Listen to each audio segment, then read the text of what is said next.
in what you've done with your life thus far, is it giving you what you want?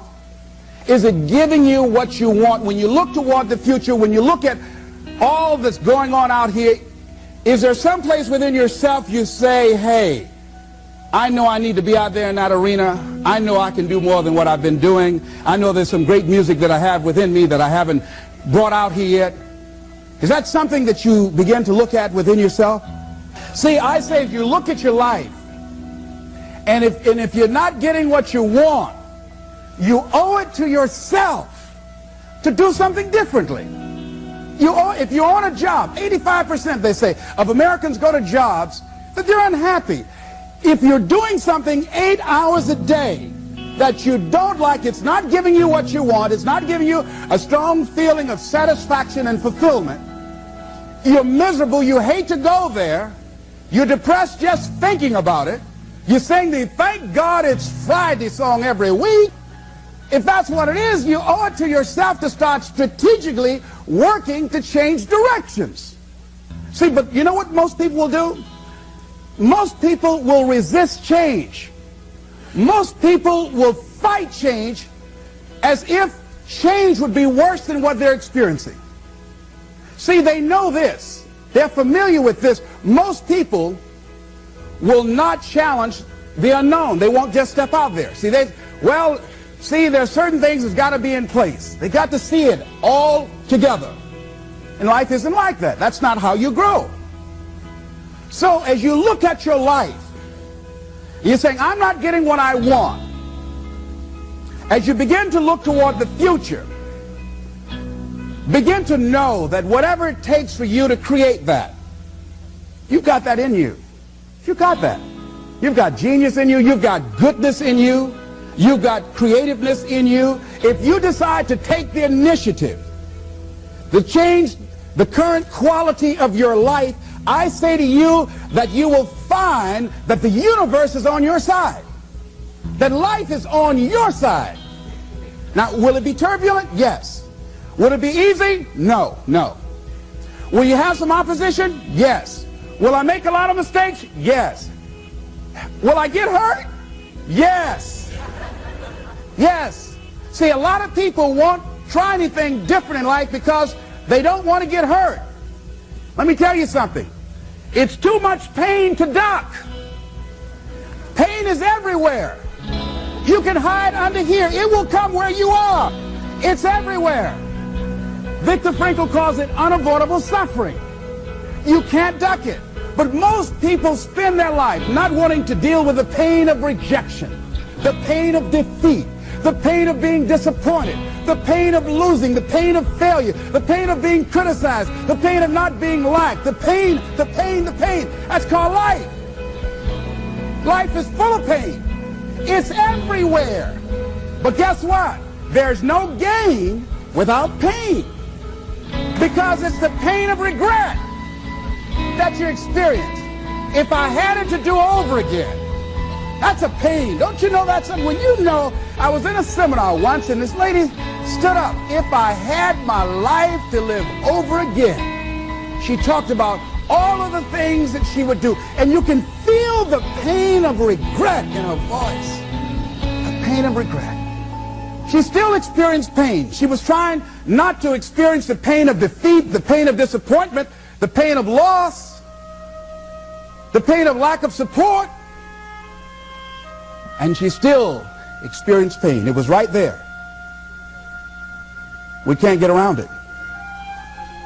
Most people are governed by their habits, their fears, and the opinions of others.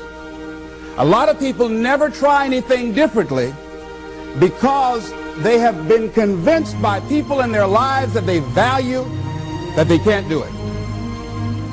They're living within the context of the opinions that other people have of them, the low expectations. Many people doubt themselves because when they thought about doing something at some critical point in their lives, somebody they respected and honored, somebody they believed in, somebody that they loved, someone they trusted said, you can't do that. And they accepted that. As you look at your life, ask yourself the question, what would your life be like? What would your life look like if you decided not to care what people thought of you? What would your life be like if you decided to give up some of your fears? What would your life be like if you decided to become courageous? What would your life be like? If you decided to act on your dream, if you did what you felt in your heart. You know what courageous means? Tom Ruskin and Randy Reed said. They said that courage comes from a French word which means of the heart. But how does it feel to you? He says it's courage, you know, it takes courage to live. Says most people go through life not allowing themselves to step out because they don't want to let go. They don't want to be blown around. They don't want to be moved. The courage to face life's whirling wind of contradictions. The courage to love yourself. The courage to love. For years, I was afraid to love. The courage to take a chance. The courage to be who you are. He says courage isn't for somebody else, for medals, applause, or moral debts. Courage is what at that moment feels most right for you. Not just situational ethics, but what feels right in your heart. The word of the heart. What feels right in your heart. One great philosopher says, cowards die many times before their deaths. The valiant never taste of death but once. What does that mean? That valiant people aren't afraid? No, no, no. It means that they experience that fear and they move forward. They move forward anyhow. Many people are dead now. Many people are allowing their dreams to die. Many people are allowing their ideas to lie dormant and collect dust. Many people have all this talent and ability that they are allowing to be buried inside of them, that they will take with them to their graves because they didn't have the courage to be who they are. And I say, as you begin to look toward the future and manifesting your greatness, it's going to take everything in you, that your life deserves the concentrated effort to begin to look at how is it that I can express more of me? How is it that I can bring my ideas out here now? How is it? And start living with a sense of urgency, because you're here today, you're gone today. Life is unpredictable. It's uncertain. There are no guarantees. No guarantees out here at all. So holding back, what are you waiting on? Ask yourself, what's the benefit of your waiting? What's the benefit of your not living your dream? What's the benefit of not listening to yourself? Oh, please, listen to yourself. You know the feelings. If you start listening to the feelings in your heart, and I'm doing it now more every day, I find that my feelings, I can trust them. And I say to you that as you look toward the future, you look at life on a daily basis, if there's something that you have been given, if you've heard something within yourself that you know that what you're doing now doesn't fit for you, it doesn't work for you, it's not giving you what you want, and there's something else that you want to do, don't allow that inner doubt in you to talk you out of it, to build a case on why you can't have it, to tell you why you're not good enough. You ignore that inner voice and all of the external voices. Don't judge the possibilities for what you can do based upon the circumstances, because the circumstances won't determine who you are. Don't determine what you're able to do based upon your resources. Don't determine what's possible for you based upon where your life is right now. Where your life is right now is not you. That's just what it is right now. But the possibilities for you are unlimited. If you're in a rebuilding process, it's unlimited. If you're coming back from adversity and devastation, it's unlimited of what you can do.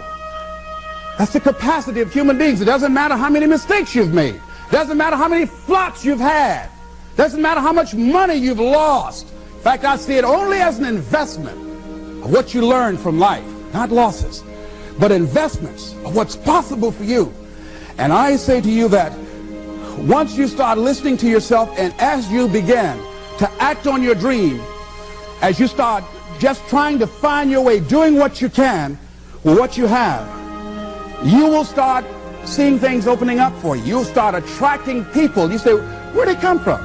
things will start coming together, clicking for you. You say, whoa, you start brainstorming. Ideas will come out of nowhere as you focus on it. The key to it is to begin to focus on what it is you want to do. Why, Les? Why is that important? Because as you focus on that which you want to do, that which we focus on, that which we give our energy to, it will begin to multiply. It will begin to expand. It will begin to develop your consciousness. And out of that comes your greatness. Out of that comes a commitment. Out of that comes a passion for life. Out of that comes a special power that you have in you that you haven't even called on yet.